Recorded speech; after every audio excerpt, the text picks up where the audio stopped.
मंत्री बीआरएस कार्यकारी अध्यक्ष केटीआर ने कहा कि टीपीसीसी अध्यक्ष रेवंत रेड्डी और शब्बीर अली बिजली को लेकर गलत प्रचार कर रहे हैं। केटीआर ने कामारेड्डी में चुनाव प्रचार में हिस्सा लिया। उन्होंने कहा कि कांग्रेस शासनकाल में बिजली की समस्या से सभी वाकिफ हैं।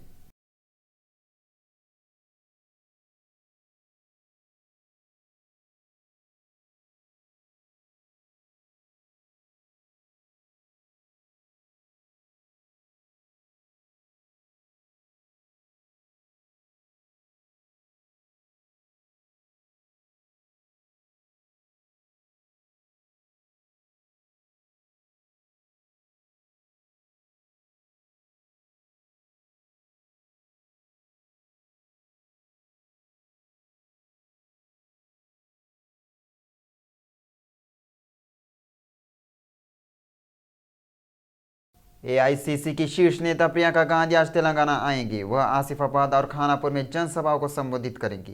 कांग्रेस पार्टी इस हद तक सारी व्यवस्थाएं कर रही है। इस बीच शीर्ष नेताओं के लगातार दौरे से तेलंगाना कांग्रेस के उम्मीदवारों में उत्साह बढ़ गया है। वे विश्वास जता रहे हैं, जीत निश्चित है।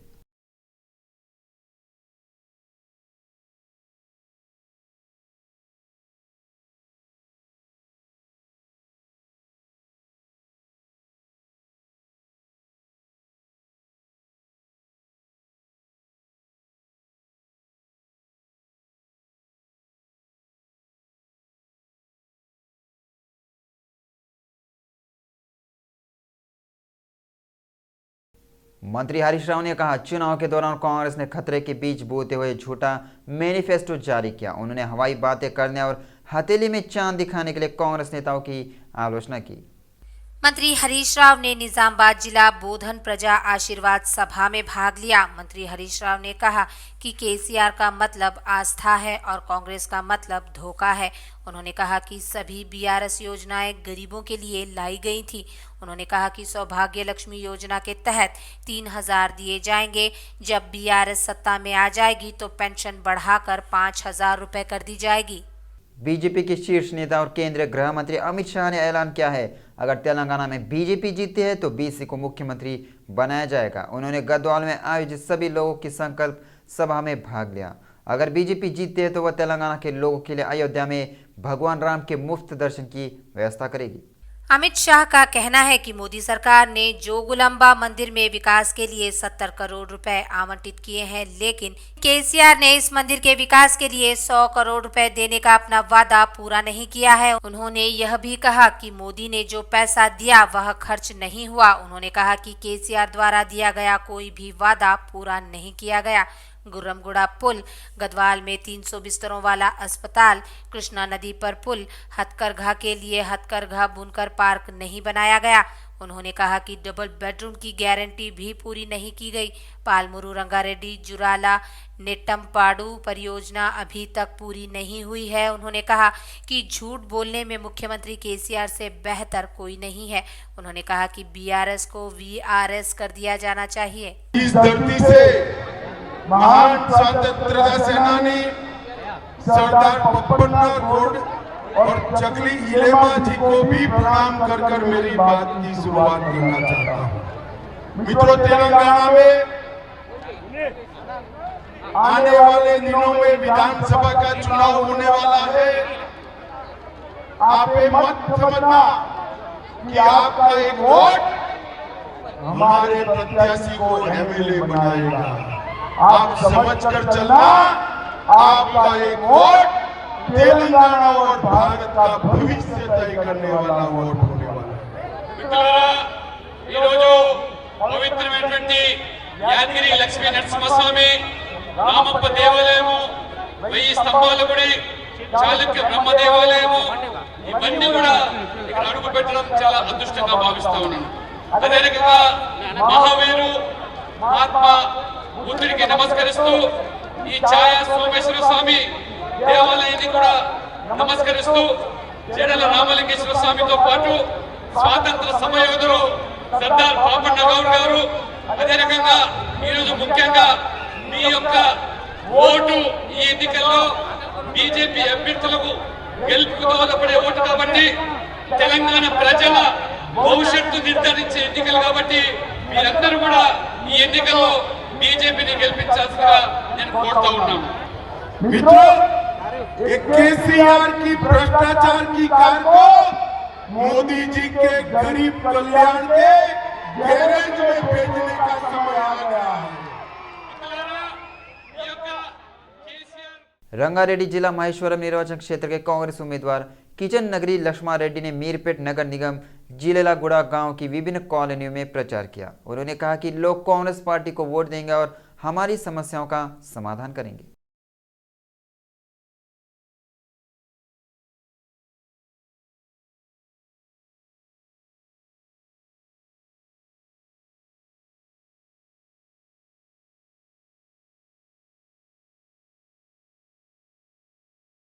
खैरताबाद कांग्रेस प्रत्याशी पी ने कहा कि पीजीआर के बाद आए नेताओं की उपेक्षा के कारण खैरताबाद विधानसभा क्षेत्र में विकास रुक गया है। उन्होंने पंजागुट्टा प्रतापनगर में चुनाव प्रचार किया गया।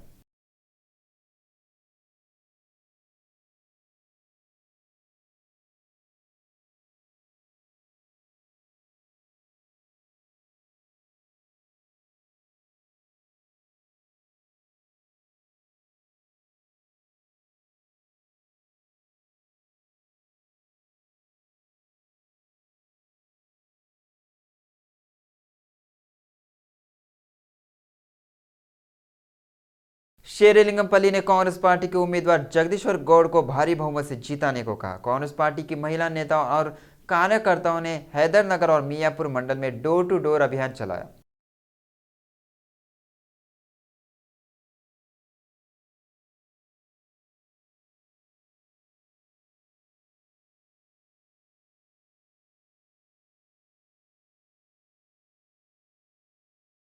बीआरएस उम्मीदवार मुठा गोपाल मुशीराबाद निर्वाचन क्षेत्र में प्रचार में भाग नहीं ले रहे।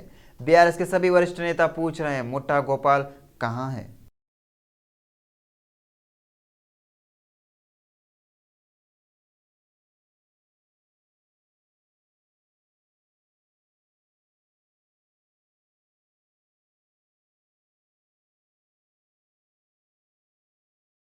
हैदराबाद केंद्रीय चुनाव आयुक्त राजू कुमार ने कहा कि हैदराबाद एक लघु भारत की तरह है। पार्टियों ने उम्मीदवारों का प्रचार खर्च बढ़ाने को सुझाव दिया है। उन्होंने बताया कि तेलंगाना में मतदाताओं की संख्या 3.17 करोड़ है। 2557 ट्रांजिस्टर मतदाता और 100 वर्ष से अधिक आयु के 7,000। उन्होंने कहा कि तेलंगाना मतदाताओं की सूची पारदर्शी तरीके से बनाई है। 2022 से लेकर 2023 में राज्य में 22 लाख वोट हटा दिए गए हैं। फॉर्म मिलने के बाद ही वोट डिलीट कर दिए गए हैं। उन्होंने स्पष्ट किया है कि वोट एक तरफा नहीं हटाए गए हैं। उन्होंने कहा तेलंगाना में 8.11 लाख नए मतदाता पंजीकृत किए गए हैं। उन्होंने कहा कि तेलंगाना में महिला और पुरुष मतदाता बराबर है। उन्होंने कहा कि जो लोग 80 साल से अधिक उम्र के हैं वे घर से वोट कर सकते हैं। राजीव कुमार ने कहा है कि 35,356 मतदान केंद्र बनाए। तेलंगाना के लोग से आगामी चुनाव में मतदान के अपने आधिकारिक प्रयोग करने की अपील करते हुए तेलंगाना में सबसे युवा राज्य है। तेलंगाना राज्य का बहुत महत्व है। हम स्वतंत्र एवं निष्पक्ष चुनाव करने के लिए प्रतिबद्ध हैं। हम जब राजनीतिक दलों से मिले तो हमें कई अनुरोध प्राप्त हुए। अवैध नकदी और शराब पर रोक लगाने की अपील की है। उन्होंने शहरी क्षेत्रों में माइक्रो अवशोष लगाने का सुझाव दिया है। वहीं 119 खंडों में 88 सामान्य और 12 एसटी और 19 एससी है। 80 साल से ज़्यादा उम्र के 4.43 लाख लोग। तेलंगाना राज्य में पते की समस्याएं हमने युवाओं और महिलाओं के वोट बढ़ाने के लिए मिलकर काम किया है। इसमें हमें सफलता मिलेगी। तेलंगाना में पहली बार घर पे बुजुर्गों को वोट देने के लिए फार्म 12T की व्यवस्था कर रहे हैं। वहां विकलांग लोगों के लिए विशेष वाहनों की व्यवस्था कर रहे हैं। सीवीएल ऐप और शराब की अवैध सप्लाई के मामलों में फोटो पोस्ट करने पर 100 मिनट के अंदर कार्रवाई होगी। सभी को वोटरों हेल्पलाइन ऐप डाउनलोड करना चाहिए। प्रत्येक अभ्यर्थियों को सुविधा पोर्टल डाउनलोड करना होगा। वहीं जानकारी हासिल कर सकते हैं। KYC का मतलब है कि नाउ योर कैंडिडेट। आपराधिक पृष्ठ टीम ने 3 दिनों के लिए हैदराबाद का दौरा किया। टीम ने विधानसभा चुनाव की तैयारियों की जांच की। साथ ही सीसी की टीम ने गुरुवार को तेलंगाना CS और DGP से मुलाकात की। राज्य के हालत और चुनाव कराने पर चर्चा की गई है। सीसी टीम ने तेलंगाना में कानून व्यवस्था की। कांग्रेस पार्टी जिसका लक्ष्य बीआरएस सरकार को हटाकर अगले चुनाव में सत्ता पर कब्जा करना है, विभिन्न वर्गों को प्रभावित करने के लिए वादे कर रही है। 6 गारंटी के अलावा 66 अन्य बिंदुओं वाले एक घोषणा पत्र की गई है। हाल ही में TPCC प्रमुख रेवंत रेड्डी ने एक और प्रमुख गारंटी दी। आज रेवंत रेड्डी ने व्यापक दंड अनुबंध कर्मचारियों के संबंध में ट्विटर प्लेटफॉर्म पर प्रतिक्रिया व्यक्त की। जो कुछ शिक्षा विभाग में कार्यरत तेलंगाना व्यापक दंड अनुबंध कर्मचारी 1 महीने से अपने उचित अधिकारों के लिए विरोध प्रदर्शन कर रहे हैं, उन्होंने वादा किया कि कांग्रेस के सत्ता में आने पर वह उनकी समस्याओं को हल करने के लिए काम। बीआरएस एमएलसी कल्वाकुंटला कविता जगत्याला निर्वाचन क्षेत्र रायकाल मंडल के इटक्याला में आयोजित चुनाव अभियान के दौरान अस्वस्थ हो गई, इसलिए वह चुनाव प्रचार वहां से उतर गई और एक स्थानीय कार्यकर्ता के घर पर आराम करने चली गई और बाद में फिर से प्रचार का काम शुरू कर दिया। कुछ समय बाद कविता ने भाषण दिया, साथ ही कहा कि मैं स्वस्थ हूं। यह भी कहा कि कुछ देर तक बच्चों से बात करने के बाद जैसे मुझ में नए उत्साह का संचार हो गया। उन्होंने कहा कि वह चुनाव प्रचार जारी रखे हुए हैं। उन्होंने एक बच्चे से बात करते हुए वीडियो पोस्ट किया। कल्वाकुंटला कविता, जो निर्जलीकरण यानी डिहाइड्रेशन के कारण बीमार पड़ गई थी और कुछ समय के लिए आराम कर रही थी, ने हमेशा की तरह अपना अभियान फिर से जारी रखा। उन्होंने इक्टियाल में आयोजित रोड शो में विधायक उम्मीदवार डॉक्टर संजय के समर्थन में अभियान में भाग लिया। जनसेना पार्टी के राजनीतिक मामलों की समिति के अध्यक्ष नांदेदला मनोहर ने कहा कि इस महीने की 30 तारीख को कुकटपल्ली विधानसभा क्षेत्र में होने वाले चुनाव में जनसेना पार्टी का झंडा फहराने का लक्ष्य लेकर सभी को आगे बढ़ना चाहिए।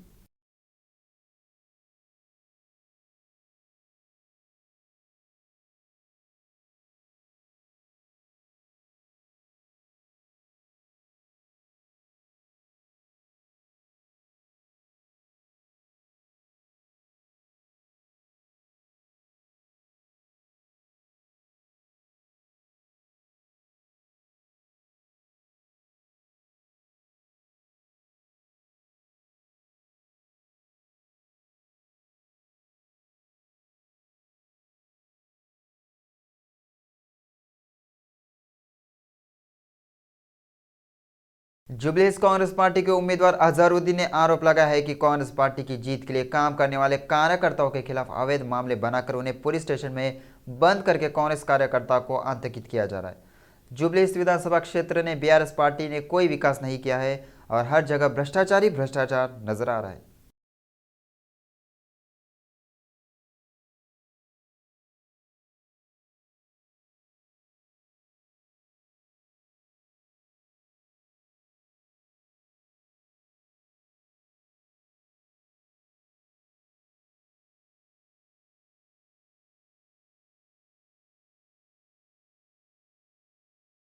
और पब्लिक चाह रही है कि मैं यहाँ से एमएलए बनूं और इंशाल्लाह मेरे को जुबली हिल्स की कॉन्स्टिट्यूंसी में हमें जीत मिलेगी इंशाल्लाह जरूर।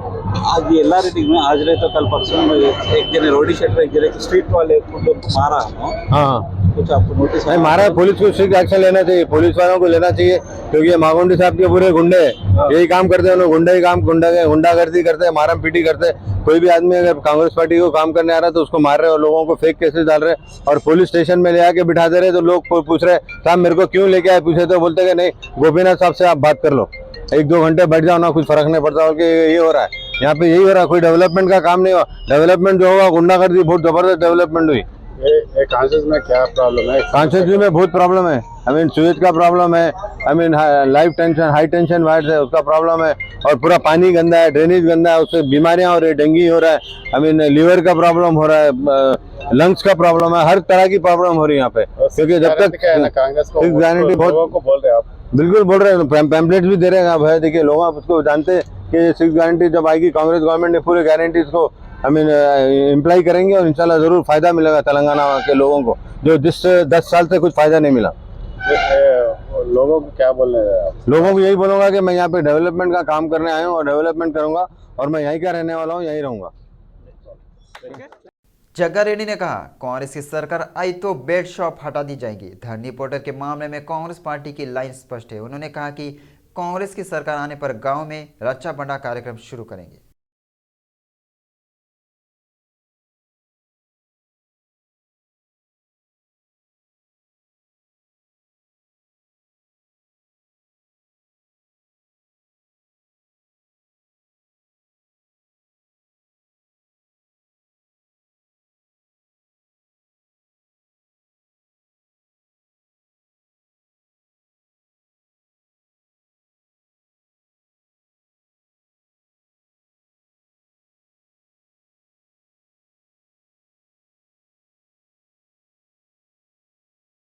बीजेपी के राष्ट्रीय महासचिव और करीमनगर के सांसद बंडी संजय ने कहा कि यह तय है कि बीजेपी की सभा में आए लोगों को देखकर सीएम केसीआर का दिल टूट जाएगा।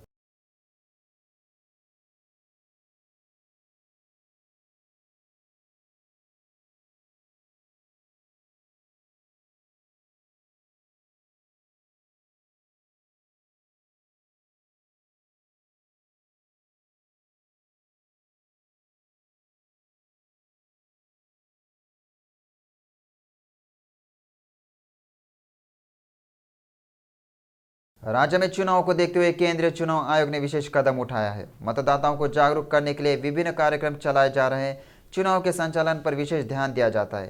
केंद्रीय चुनाव आयोग ने निरीक्षण के दौरान पकड़ी गई नकदी और विभिन्न उपहारों को लेकर एक अहम फैसला लिया है।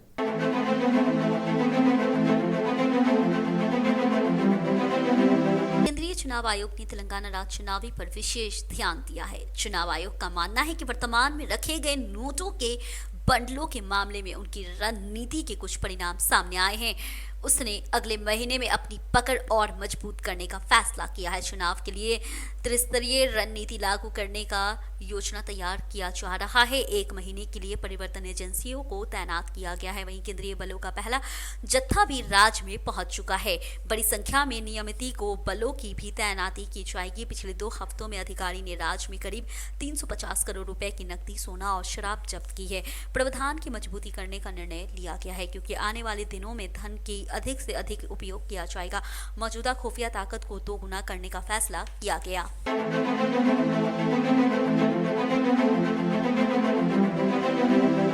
तेलंगाना से पहले ही भेजा जा चुका सामान्य प्रावधान योजना की समीक्षा के लिए जल्द ही एक उच्च स्तरीय अभ्यास आयोजित किया जाएगा। रणनीति परिवर्तन के साथ साथ राज्य में अधिक केंद्रीय बल और नियमित बल आवंटित करने की है। वहीं कदम दर कदम विशेष खुफिया एजेंसी जल्द ही मैदान में उतरेगी। इस बार केंद्रीय चुनाव आयोग ने पिछले चुनाव की तुलना में 2 गुना ताकत लगाने का फैसला किया है। पिछले चुनाव में करीब 40,000 लोग ने चुनाव प्रक्रिया में हिस्सा लिया है। इस बार 70,000 से 80,000 लोगों के शामिल होने की उम्मीद है। वहीं अधिकारियों का कहना है चरणबद्ध नामकरण प्रक्रिया के अंत में केंद्रीय सशस्त्र बलों की लगभग 200 कंपनियां राज्य में पहुंच जाएगी।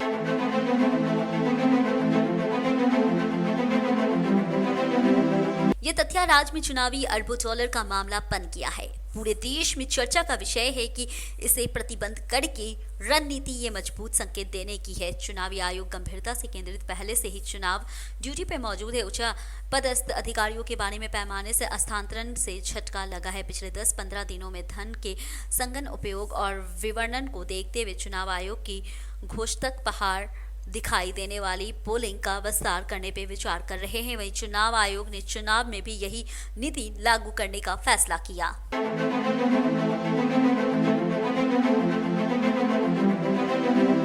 केंद्रीय चुनाव आयोग ने राज्य सरकार के शीर्ष अधिकारियों और कानून व्यवस्था परिवर्तन एजेंसी और सीमावर्ती राज्य के अधिकारियों के साथ चुनाव की समीक्षा करने के लिए वरिष्ठ उपायुक्त धर्म शर्मा और नीतीश कुमार व्यास की एक टीम को राज्य में भेजा गया है। उन्होंने उच्च स्तरीय बैठक की है। इसमें राज्य के मुख्य निर्वाचन अधिकारी विकास राज, CS शांति कुमारी, DGP अंजनी कुमार और परिवर्तन एजेंसियों के शीर्ष अधिकारियों ने भाग लिया है। तेलंगाना सीमावर्ती राज्यों के शीर्ष अधिकारियों के साथ उच्च स्तरीय समीक्षा की बैठक की है। वहीं महाराष्ट्र, छत्तीसगढ़, कर्नाटक और आंध्र प्रदेश राज्यों की सीमाएं तेलंगाना के 17 जिलों से लगती है। चूंकि चुनाव के दौरान वहां से पैसा, शराब आदि ले जाने की आशंका है, इसलिए संबंधित राज्यों की DGP और अन्य प्रमुख अधिकारियों के साथ बैठक की जाएगी।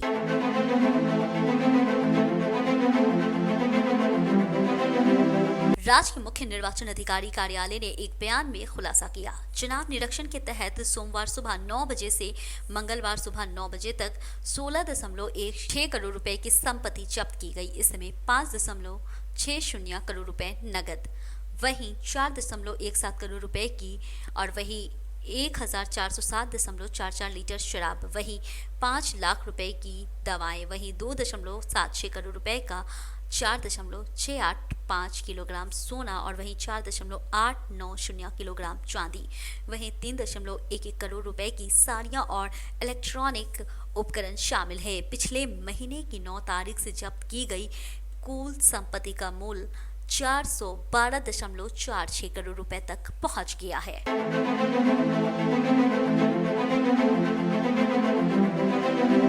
अरिकेपुड़ी गांधी ने कहा है कि वह शेरलिंगमपल्ली निर्वाचन क्षेत्र में भारी बहुमत से जीतेंगे।